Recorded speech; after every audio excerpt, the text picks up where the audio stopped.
we're kicking things off at a Dallas favorite, the Dallas Zoo, the largest zoo in Texas. And if you know Texas, we do things big. But here's the thing, it's not just for field trips and family fun. This place is doing some serious conservation work right here in our own backyard.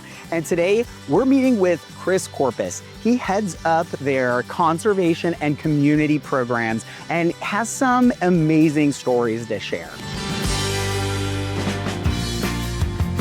Thanks so much, Chris, for meeting with us today. I really appreciate that. Okay, so Dallas is a city that definitely does things big. I know this is the biggest zoo in Texas. So what's important that Dallas Zoo is doing here and what makes it important? Yeah, you know, we're a really lucky institution to be surrounded by a city that really loves to do good. Oak Cliff, Dallas, you see so many people trying to change the world and try to do it in big ways like you're talking about. And for us, our goal is trying to help people connect with nature and try and do something so that people understand their relationship with nature. And hopefully then we're both nature and people are living in harmony together. So we are working in 23 countries around the world on about 40 projects to help everything from elephants to rhinos, whooping cranes, gorillas, but also doing lots of different conservation work here at home. And what I love about being a part of the Dallas community is that everybody here really cares about their home. We're able to do these really big projects that stretch not just across Dallas, but down into Mexico and up into Canada for species. Our community here is really helping us do that work.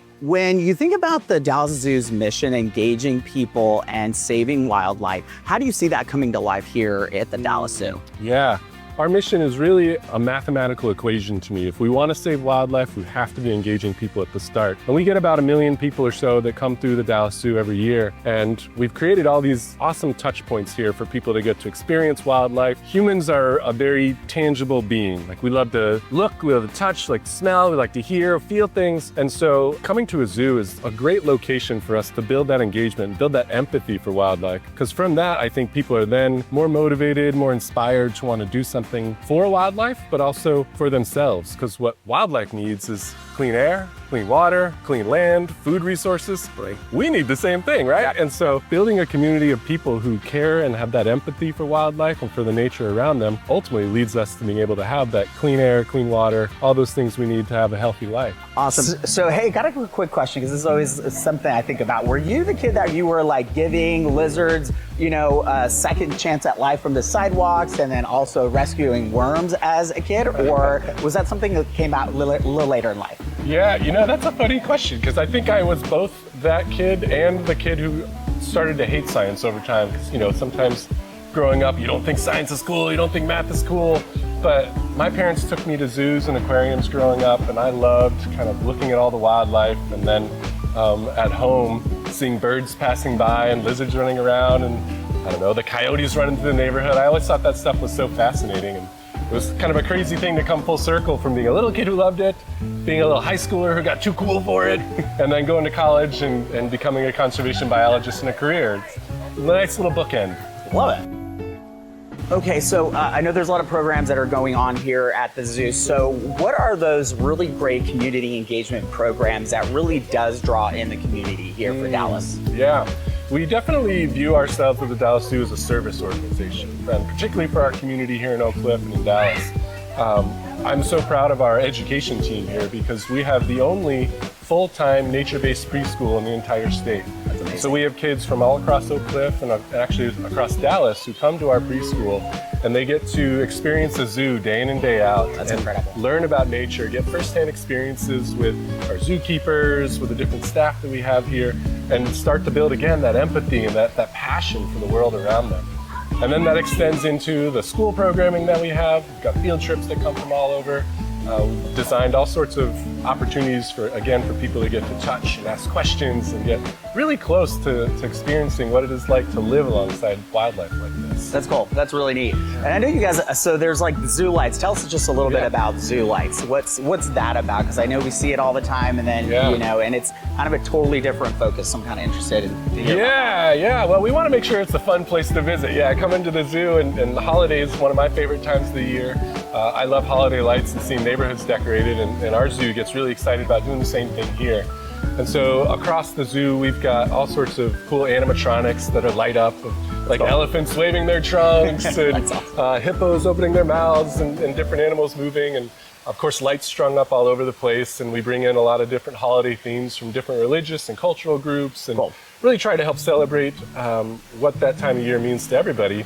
And then we start to weave that conservation message through it, like thinking about what does that mean to want to save a species? What does it mean to live alongside wildlife and to celebrate a time of year when we're thinking about renewal, we're thinking about joy and family, and what does that look like for animals? And so it's a cool little intersection of what it means for family life with animals and what it means for family life with people. Yeah, love it. Okay, Chris, so can you share a story where you saw that like the community really rallied around the Dallas Zoo? Maybe just, you know, an event or some type of program that you really saw the community really engage with the zoo? Yeah. One of my favorite campaigns that we do is a program called Gorillas on the Line. And so in each of our cell phones, we have, you know, every one of us carries one of these devices. It's got a couple of grams of a mineral called coltan. Okay. And coltan almost entirely comes from a country called the Democratic Republic of the Congo, which is where all the gorillas are. And so that mining activity to get coltan for all of our phones and our laptops and TVs is really devastating for the environment.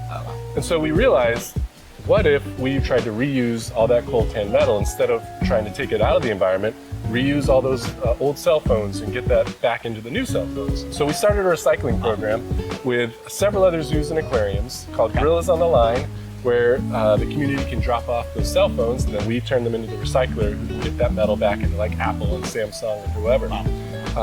I was so inspired by the community's reaction to it.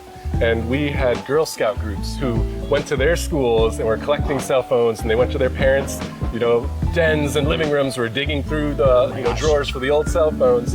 And these kids came together and had hundreds of cell phones for us. Wow. And all of that is immediately going to help protect the gorillas in that natural environment for gorillas. And it's just so cool to see them get excited. Yeah, that's incredible. Wow, that's a great program. My goodness. Okay, and then so the really interesting thing is, so just beyond Dallas, like how does the conservation efforts and the work that we're doing here, how does it like impact across the country and maybe even globally? I know we kind of talked on it a little bit, but like, is there any other specific that you can kind of think of? Yeah, sure. So, you know, when we think about trying to save species around the world, kind of the core of our efforts are how can we help communities in the different areas have their needs met so they can live in harmony with wildlife.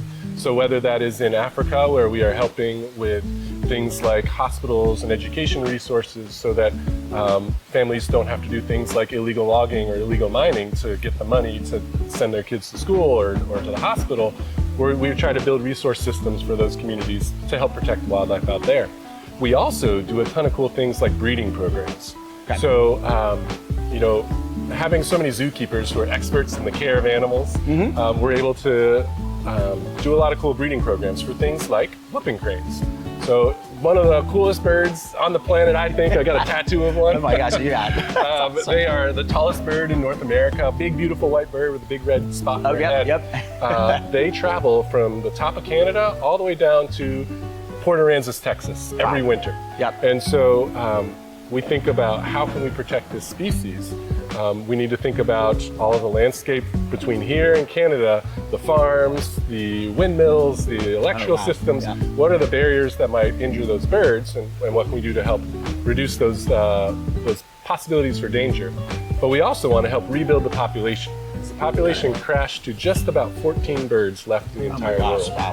And because of breeding programs like the one we have here at the Dallas Zoo, there are now about 800 and growing. And so we have an off-site area where we raise these birds, and then we work with U.S. Fish and Wildlife Service to release them back into the wild. And it's one of my proudest things to get to see.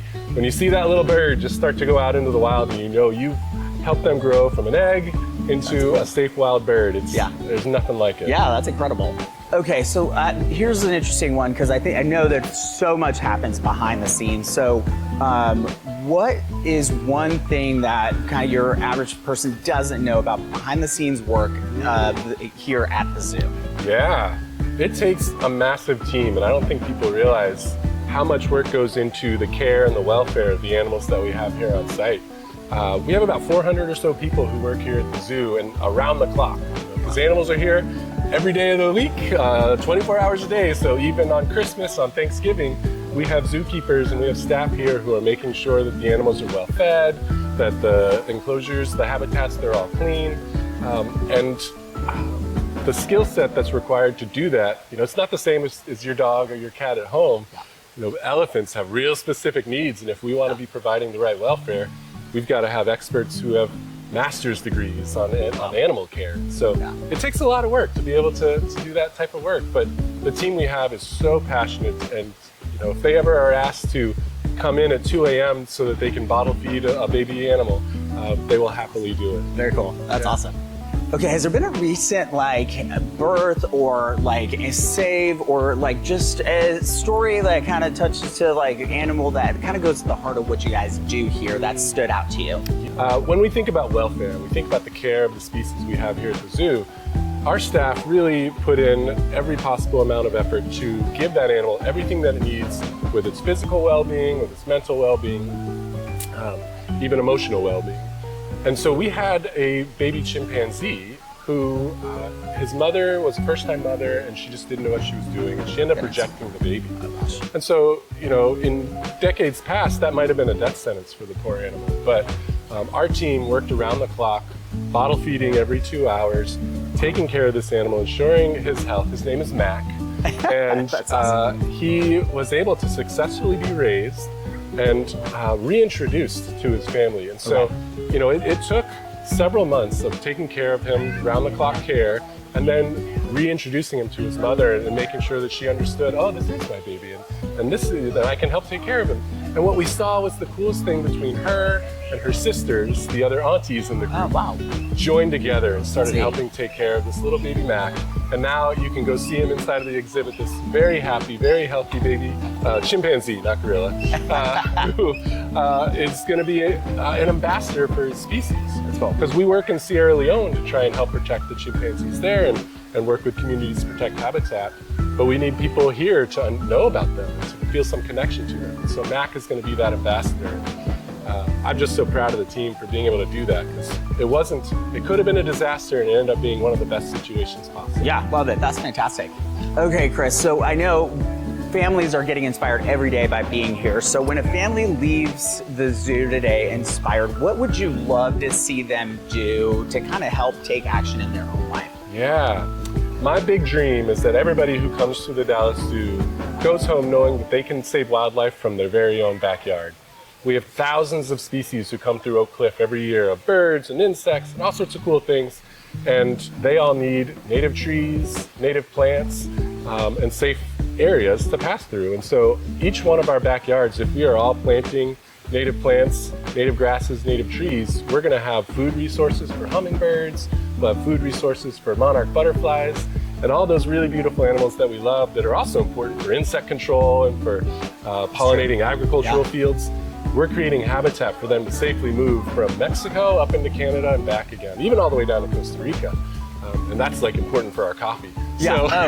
Which is very important to me. Yes, same here. If we all are taking that time to really take care of our own backyards, just the backyard, we can impact thousands of species. And I hope that people get inspired to do that just through a visit here. Yeah, I love that.